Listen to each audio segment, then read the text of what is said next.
Hello students, today we will study the system of particles and the rotational motion. System of particles. What is the system? In system means when two or more things are involved, that is known as the system. अगर single particle है तो उसका कोई system नहीं है, लेकिन अगर दो या दो से अधिक पार्टिकल इन्वॉल्व होते हैं then that is known as the system. हम अब तक ट्रांसलेशनल मोशन पढ़ चुके हैं. ट्रांसलेशनल मोशन में होता क्या है, ऑब्जेक्ट की पोजीशन हमेशा कांस्टेंट. जैसे अभी इसको अगर ग्लास है तो ये ऐसे चलेगा तो ऐसे चलता रहेगा ट्रांसलेट. अगर ये सर्कुलर मोशन में भी चल रहा है तो इस गिलास की ये पोजीशन हमेशा कांस्टेंट है. ये हमारा ट्रांसलेशनल मोशन ही होगा. लेकिन अगर ये ऐसे मुड़ा, अगर ग्लास की पोजीशन लगातार बदल रही है ऐसे, तो ये हमारा रोटेशनल मोशन हो जाएगा ऐसे. This is the rotational motion. तो ये जो है सिस्टम ऑफ पार्टिकल्स. और हम इसमें जानेंगे रिजिड बॉडी क्या होती है. Rigid body means when the position of the two particles, since the rigid body is made, can assume to be made of a large number of the particles, and the rigid body is that body if the distance between the two particles does not change with respect to time. समय के साथ अगर उसकी position नहीं बदलती है तो उसे हम रिजिड बॉडी कहते हैं. दो पॉइंट के बीच अगर यही हमारा, अगर इसको दबाएं तो ये रिजिड बॉडी, क्योंकि चेंज नहीं हो रहा है. लेकिन अगर हम रुमाल ले लें, अगर ऐसे कर देते हैं तो it is not the rigid body because the position changes with respect to time. अगर इसमें फोर्स लगा दे तो इसकी पोजीशन बदल जाती है. Perfect rigid body it is impossible, क्योंकि प्रेशर लगाने पर थोड़ी बहुत चेंज जरूर आता है. So here system of particles. तो रिजिड बॉडी हमारी जब the position of the two particles does not change with respect to time, तो उसे हम रिजिड बॉडी कहते हैं.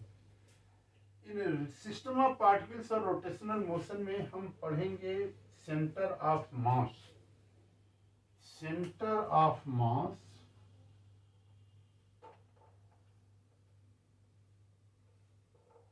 सेंटर ऑफ मास का मतलब होता है कि here everywhere if a body here you have its mass is distributed in whole of the body, but there is a point where whole mass of the body is assumed to be concentrated. This is known as the center of mass. तो कह सकते हैं center of mass is a point where whole mass of the body is assumed to be concentrated. यहाँ पे अगर हम एक body लें, अब बॉडी में इसका जो मास है इसके सेंटर पे रहता है. हम चाहे इसको बैलेंस करना है तो हर जगह फोर्स लगा सकते हैं, लेकिन सेंटर ऑफ मास एक ऐसा पॉइंट है where whole mass of the body is assume to be concentrated. ये बॉडी यहाँ पे बैलेंस हो जा रही है. इसका मतलब इस बॉडी का सेंटर ऑफ मास यहाँ इसके बीच में है. और अगर इसको हम थोड़ा सा ये अगर इसका ये हटा दें तो सेंटर ऑफ मास थोड़ा सा इधर शिफ्ट कर जाएगा, बीच में नहीं रहेगा, थोड़ा सा इधर शिफ्ट कर जाएगा. मतलब देखा गया है कि सेंटर ऑफ मास हमेशा हेवियर बॉडी की तरफ शिफ्ट होता है. तो सेंटर ऑफ मास की डिफिनीशन होती है centre of mass is a point where whole mass of the body is assumed to be concentrated. तो सेंटर ऑफ मास का बड़ा रोल होता है. सेंटर ऑफ मास के अनुसार ही एक्सिस ऑफ रोटेशन होता है. जैसे अगर हम पेन को अगर हम ऐसे रोटेट कराएं तो एक पर्टिकुलर एक्सिस अपने आप बन जाता है. यहाँ पे ये जो पॉइंट होता है एक्सिस ऑफ रोटेशन, कहाँ पर एक्सिस इसका होना चाहिए, ये मास के अनुसार अपने आप एक ऐसा पॉइंट बन जाता है जहाँ एक्सिस बन जाता है सेंटर ऑफ मास. तो centre of mass is a point where whole mass of the body is assumed to be concentrated. अगर हम एक x ले लें और एक्स को अगर हम फेंक देते हैं ऐसे, एक्स मीन्स कुल्हाड़ी अगर हमारे पास होती है, तो अब देखेंगे क्या कि देखा गया कि इस कुल्हाड़ी का जो हर पार्ट इसका बदलेगा, लेकिन इसका सेंटर ऑफ मास कभी नहीं बदलेगा। अब हम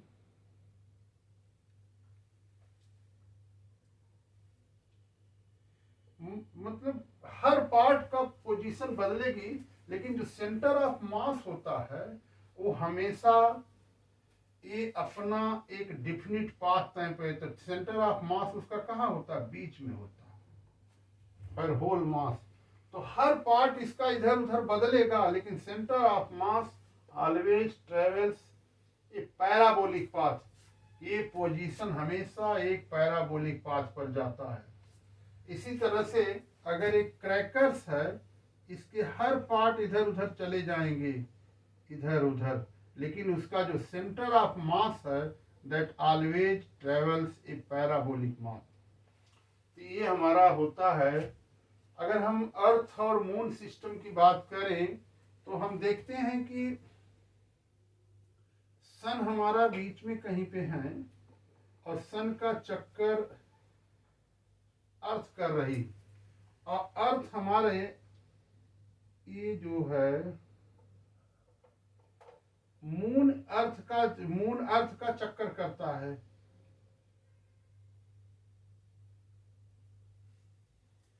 तो अर्थ, और अब यहाँ पे एक्सिस होना कहाँ चाहिए, अर्थ को, अर्थ इतनी बड़ी है तो उसका एक्सिस कहाँ को, किस पॉइंट से मूव करे, तो मून का और अर्थ का जो सेंटर ऑफ मास होता है, हमेशा जो सेंटर ऑफ मास है वो हमेशा हेवियर बॉडी में होता है। तो इसका जो सेंटर ऑफ मास है ये अर्थ के अंदर पाया जाता है, अर्थ के अंदर पाया जाता है सेंटर ऑफ मास। तो इसीलिए अर्थ हमारी टिल्टेड होती है और सेंटर ऑफ मास इसका बीच में ही कहीं, एकदम सेंटर पे नहीं होता, इसीलिए ये बीच में होता है और अर्थ थोड़ी सी टिल्टेड होती है। तो ये जो एक्सिस होता है एकदम ऐसे नहीं होता बीच से, अर्थ हमेशा चूंकि सेंटर ऑफ मास जहाँ होता है वहाँ से अर्थ चलती है, तो सेंटर ऑफ मास कहीं यहाँ पे लाई करता है, इसीलिए अर्थ का जो एक्सिस, अर्थ तो बहुत बड़ी है तो इसका centre of mass, earth moon system का जो सेंटर ऑफ मास होगा उसी के अनुसार इसका पाथ डिसाइड होता है कि अर्थ किधर से चले, किस पाथ से होकर के, तो यहाँ पे हो जाता है। इस अनुसार ये हमारा पाथ जो बनता है ये हमारा अर्थ मून सिस्टम का एक सेंटर ऑफ मास जहाँ पे होता है। तो ये सब एप्लीकेशंस हैं सेंटर ऑफ मास का। अभी हम जैसे यही अगर हम रोटेट करा दें तो इसका सेंटर ऑफ मास, ये सेंटर ऑफ मास ये बीच में कहीं पे बन जाता है ऐसे। तो ये सेंटर ऑफ मास ये सेल्फ एडजस्टिंग पॉइंट बन जाता है और यहाँ पे कोई बॉडी बैलेंस होती है। हम बाइक में देखते हैं कि बाइक में एक स्टैंड लगा दिया जाता है और स्टैंड जो होता है वह पूरी बाइक को बैलेंस कर देता, क्योंकि जो एक सिंगल स्टैंड होता है वह सेंटर ऑफ मास पे लगाया जाता है और वह सेंटर ऑफ मास पर लगाने से पूरी की पूरी बाइक एकदम बैलेंस हो जाती है। तो ये हमारा होता है सेंटर ऑफ मास। तो centre of mass is a point where whole mass of the body is assume to be concentrated. ये वो पॉइंट होता है बॉडी में जहां पर बॉडी का whole mass concentrate, assume to be concentrated. कभी कभी पूछा जाता है centre of mass is a reality, तो no it is not reality, क्योंकि अगर रियलिटी होता तो खाली हम जहाँ पे सेंटर ऑफ मास है वहीं अगर होल बॉडी वास्तव में होती तो सब काट के फेंक देते, इतना सफिशियंट था। लेकिन ऐसा होता नहीं है। जब होल सिस्टम रहेगा, पूरा सिस्टम, तो एक ऐसा पॉइंट मिलता है where whole mass of the body is assumed to be concentrated। और सेंटर ऑफ मास, रुमाल दे देना पूछने के लिए। तो सेंटर ऑफ मास यहाँ पे हम निकालेंगे, अभी हम लोग कुछ बॉडीज का सेंटर ऑफ मास भी तो ये हमारा सेंटर ऑफ मास का एप्लीकेशंस हैं। और यहाँ पे suppose centre of mass it is two body system अगर हमारे पास है, if you have two bodies x and y axis, suppose two bodies, one mass is m1, इसका पोजीशन वेक्टर r1 है, another body mass m2, position vector r2। मान लेते हैं कि ये a है और ये b है। एक पॉइंट ऐसा है जहां इसका होल सेंटर ऑफ मास लाई करता है।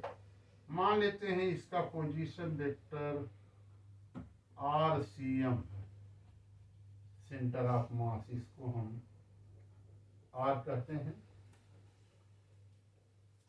तो ये जो RCM होता है it is equal to m1 r1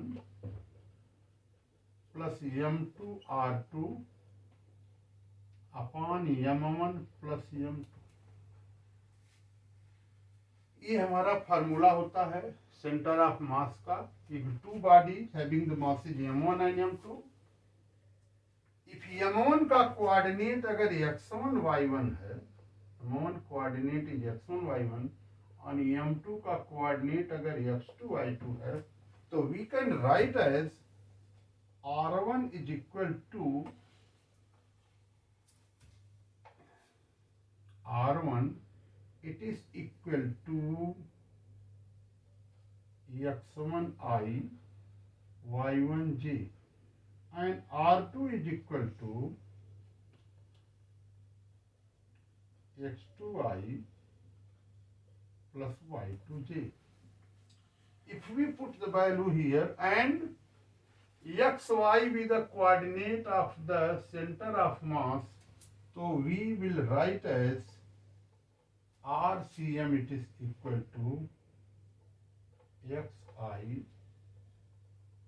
plus yj, xi plus yj. Now xi plus yj is equal to m1 r1 x1i ynj plus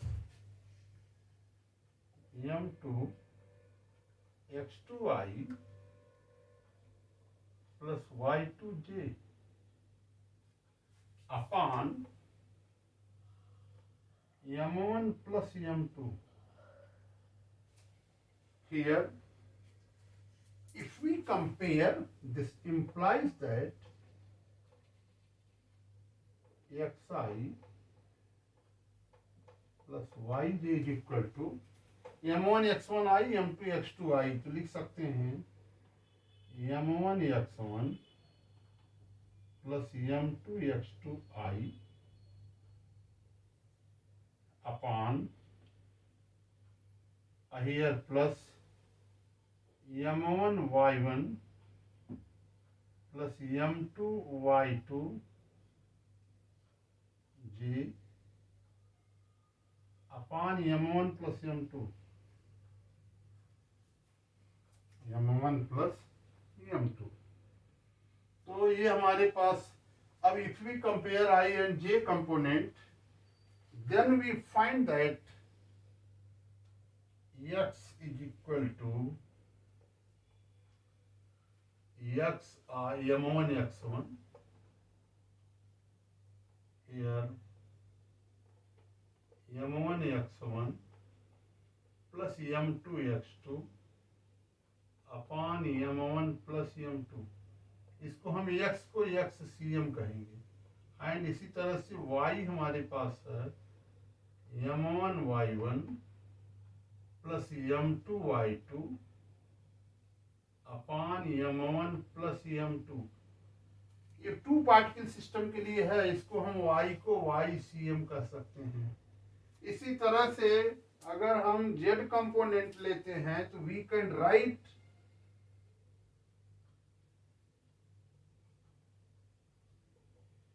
ZCM m1 z1 m2 z2 upon m1 plus m2। ये है two particle system के लिए। For n particle system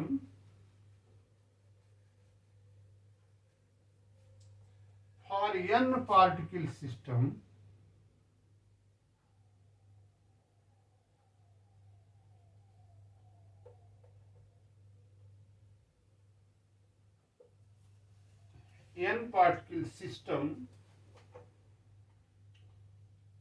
here we can write RCM, it is equal to m1 r1 plus m2 r2 dot dot dot mn rn upon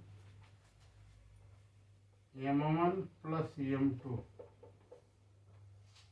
plus mn. This is equal to mi upon summation mi. We can write it. And in this way the coordinates xcm it is equal to m1 x1 m2 x2 dot dot dot mn xn upon m1 plus m2 plus mn, and here we can write as mi xi upon summation mi. इसी तरह से हम लिख सकते हैं ycm is equal to ycm, it is equal to m1 y1 m2 y2 plus mn yn upon m1 plus m2 plus mn, and it is equal to summation mi phi I upon mi. और हम इसी तरह से ZCM भी लिख सकते हैं। ZCM it is equal to, it is for n particle system, m1 z1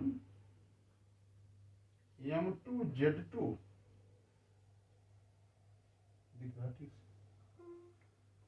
plus mn zn upon m1 plus m2 plus mn, and here this can be written as mi zi upon summation mi. तो ये हमारा हो जाता है for n particle system. Here you have, this is the coordinate of the center of mass. Similarly, what will be the velocity center of mass, velocity of the center of mass? तो we have, यहाँ पे हमारे पास given है ये velocity of center of mass. What will be the velocity of center of mass? Here this is for two particle system में है, इसी तरह से n particle system है. So velocity of center of mass देख लेना जरा. Velocity of center of mass. Here we have RCM is equal to, now the velocity of center of mass, velocity of CM, center of mass. Since we have velocity of center, इसी तरह से जैसे कोई भी particle है जब कभी वो मूव करता है तो उसकी पोजीशन हर जगह, हर पार्टिकल की, लेकिन जो सेंटर ऑफ मास होता है उसकी वेलोसिटी हमेशा कांस्टेंट होती है. तो velocity of centre of mass ये हम जानते हैं कि RCM is equal to this much. RCM it is equal to m1 r1 plus m2 r2 plus mn rn upon m1 plus m2 plus mn. तो इसको हम velocity of centre of mass के लिए m1 v1 तो हम लिख सकते हैं vcm it is equal to drcm by dt it is equal to m1 r1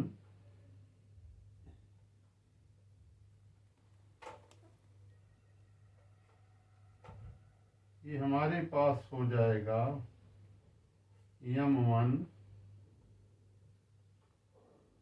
dr by dt m2 dr2 by dt dot dot dot mn drn by dt upon m1 plus m2 upon m plus mn। अभी value हो जाएगी this implies that velocity of centre of mass vcm is equal to ये हमारे पास हो जाएगा m1 v1 m2 v2 plus mn vn upon m1 plus m2 plus mn। ये हमारे पास होगा ये हमारे पास velocity of centre of mass. What will be the acceleration of centre of mass. तो acceleration of centre of mass के लिए हम एक बार इसको फिर डिफरेंशिएट कर लेंगे and we will find the what will be the ACM। Now acceleration of centre of mass अगर हम निकालेंगे तो हमें जो वैल्यू मिलेगी acceleration of centre of mass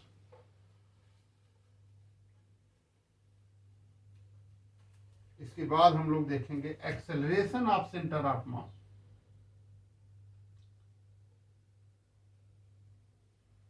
acceleration of centre of mass since we have vcm it is equal to m1 v1 plus m2 v2 plus mn vn upon m1 plus m2 plus mn। Now what will be the velocity to हमारे पास given है। What will be the acceleration of center of mass। Here what we will do, we will differentiate here ACM it is equal to d by dt of VCM it is equal to m1 d by dt of v1 plus d by dt of v2 plus d by dt of vn upon m1 plus m2 plus mn। Here ACM is equal to m1 a1 plus m2 a2 plus mn an upon m1 plus m2 plus mn। ये हमारे पास ये मिल जाएगा acceleration of centre of मास। यहाँ पे है velocity of centre of mass. तो इस तरह से हम ये कैलकुलेट कर लेंगे। अगर डिफरेंट पार्टिकल्स का एक्सेलरेशन अलग अलग है तो हम कैलकुलेट कर सकते हैं इस फॉर्म में m1 v1 velocity of centre of mass acceleration of centre of मास। और हम किसी की का सेंटर ऑफ मास कैलकुलेट भी कर सकते हैं। Suppose we have an example like this, इसको नोट कर लेना एंड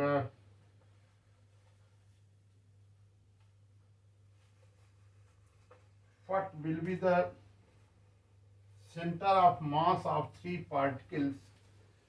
Here an example हमने नोट में भेज दिया है कि what will be the centre of mass के एग्जाम्पल्स भेज चुके हैं. यहाँ पे है suppose we have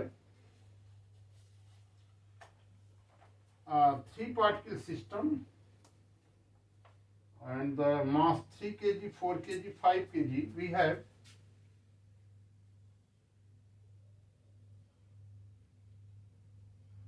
three particle system. X axis, Y axis पे है. ये 3 kg ओरिजिन पे रखा हुआ है. ओरिजिन 0 0. ये 3 kg यहाँ पे रखा हुआ है. यहाँ पे 4 kg और यहाँ पे 5 kg लिखा. तो 3 kg, 4 kg, 5 kg ये हमारे पास रखा हुआ है. और distance between them is 1 metre. ये 1 मीटर ये भी है. Each is 1 metre.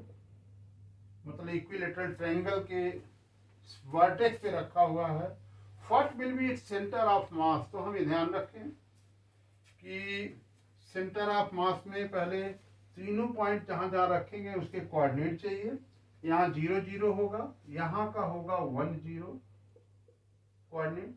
और इसका कोऑर्डिनेट अगर हमें निकालना होगा तो हम क्या करेंगे, यहाँ से इसे परपेंडिकुलर ड्रॉ करें. क्यों? क्योंकि ये कोऑर्डिनेट चाहिए और ये कोऑर्डिनेट चाहिए. ये डिस्टेंस तो होगी हाफ हो जाएगा. यहाँ से यहाँ तक हाफ होगा. ये डिस्टेंस अगर हमें निकालना होगा, अगर हम निकालें तो ये हमारे पास अगर ओ ए, अगर इसको बी ले लें और इसको डी ले लें, डी, तो हमें ए डी की जो डिस्टेंस आएगी, ए डी की डिस्टेंस कैलकुलेट कर सकते हो. ये हमारे पास हुआ हाफ. ए डी की डिस्टेंस हो जाएगी, इट इज 1 माइनस 1/4. तो कितना हुआ 3/4. That is √3/2. अब हमें ए का कोऑर्डिनेट अगर लिखना होगा तो हाफ और 3/2. तो इसका कोऑर्डिनेट होगा हाफ √3/2. अब हमारे पास थ्री पार्टिकल सिस्टम हो गया. 3 kg, 4 kg, 5 kg. 3 kg का कोऑर्डिनेट 0 0, 4 kg का कोऑर्डिनेट 1 0 और 5 kg का coordinate 1/2 and √3/2. Then what will be the centre of mass. कहाँ पॉइंट होगा centre of mass? We have to calculate it. So the centre of mass we know that x is equal to xcm is equal to m1 x1 plus m2 x2. अब यहाँ 3 particles है तो हम m3 x3 भी लेंगे upon m1 plus m2 plus m3 ये भी लेंगे. अब हमारे पास ये वैल्यू मिल जाती है. m1 हमारे पास 3 है. 3 into 0. m2 4 m2 it is 1 plus m3 5 into half. coordinate m3 x3. ये x1 y1, x2 y2, x3 y3 upon m1 plus m2 plus m3 3 plus 4 plus 5. It is equal to 4 plus 5/2 upon it is equal to 6.5. ये ढाई होगा. 6.5 upon 12. ये हमारा मिल जाता है XCM. तो हम 6.5 upon 12 ये हमारी पास वैल्यू मिल जाएगी. अच्छा, अब हम जरा इसी तरह से YCM अगर कैलकुलेट करें, YCM it is equal to m1 y1 plus m2 y2 plus m3 y3 upon m1 plus m2 plus m3। m1 हमारे पास है कितना 3 into 0, 4 y1 is also 0 plus m3 is 5 kg into root 3 by 2 upon m1 3 plus 4 plus 5। तो हमारे पास value हो जाएगी 5 root 3 upon 5 और 9 3 12 24। तो हमारे पास centre of coordinate of centre of mass कहाँ पाया जाएगा? Therefore coordinate of centre of mass बीच में ही कहीं लाई करेगा। It is equal to coordinate of centre of mass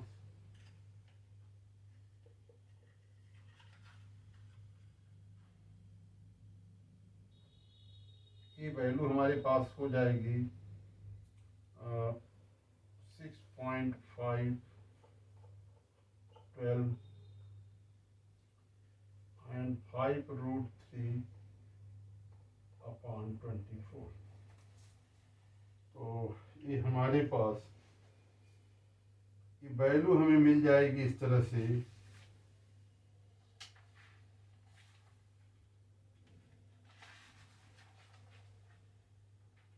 5 root 3 upon 24। इस तरह से हम कैलकुलेट कर सकते हैं इसका centre of mass of 24 m1 है। तो ये वैल्यू हम इस तरह से हम लोग कर लेंगे और सेकंड क्वेश्चन भी ऐसे ही चाहे तो कर सकते हैं।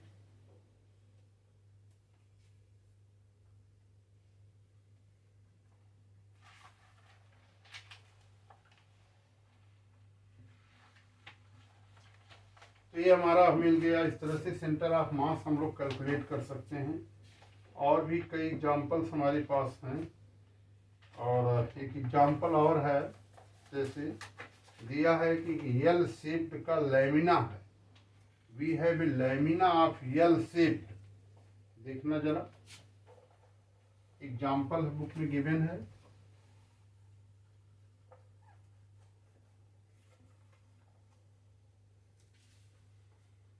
We have a lamina of L shaped. तो ऐसे ही एक लैमिना है यल शेप्ड का।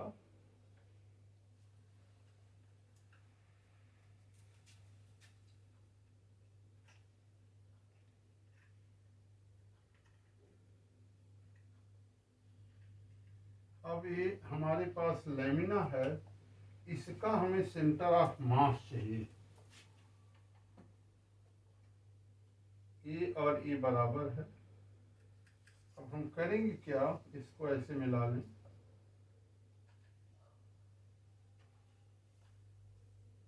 ये लैमिना 3 इक्वल पार्ट में डिवाइड हो जाएगा। ये देख लेना। अब इसको हम ऐसे कर लें, ये एक्स एक्सिस ले लें, ये वाई एक्सिस। ये हमारे पास ये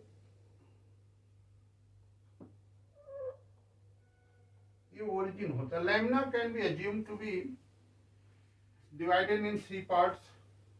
अब ये हमारे पास ओरिजिन हो जाएगा O, इसका कोऑर्डिनेट तो 0 0 होगा, कोई बात नहीं।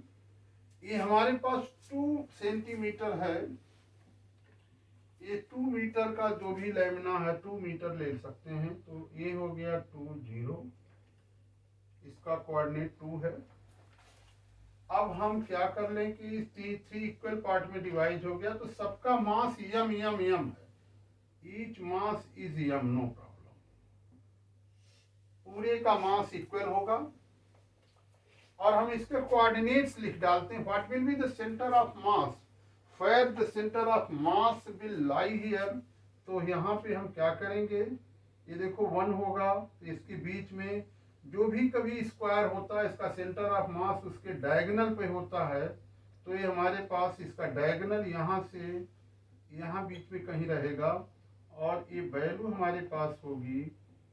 इसका कोऑर्डिनेट यहाँ तक 1 है, ये देखो ये 1 0 है, इसका मतलब ये हाफ होगा, हाफ हाफ। इसका कहने का मतलब इसको अगर हम C1 कहें इसका सेंटर ऑफ मास इस सिस्टम का, तो हाफ और हाफ, ये हो गया। अब इसके बाद हम C2 की बात करें, इसका कोऑर्डिनेट अगर लिखना चाहें तो ये तो 1 है, हाफ ऐड होगा तो 1 and half 3/2, ये हो गया 3/2। और क्या होगा, और ये तो हाफ होगा ही, एक तरह से ये हो गया, इसको हम C2 कहेंगे।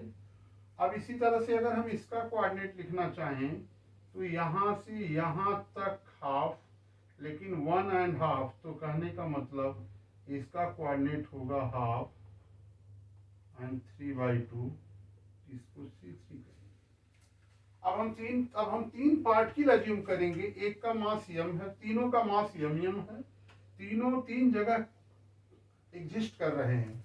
3 particle system we can assume like this, and what will be the center of mass? And the center of mass here we have xcm, it is equal to m1 x1 plus m2 x2 plus m3 x3 upon here m3 x3 upon m1 plus m2 plus m3. Here we have m, x1 is 0 plus m2 is m, x2 here was x2, it is equal to 3/2 plus m3 x3, x3 is half, m3 is m and half, here upon m plus m plus m, it is equal to 0 plus here 3/2, 3m/2 plus m/2 upon 3m, ध्यान में रखना 3/2 and 1/2, ये हो गया 2, 4m/2 means 2m, तो 2/3, ये हमारे पास हो गया 2/3, इसका आ गया 2/3। और इसी तरह से अगर YCM की बात करें तो हमारे पास वैल्यू आ जाएगी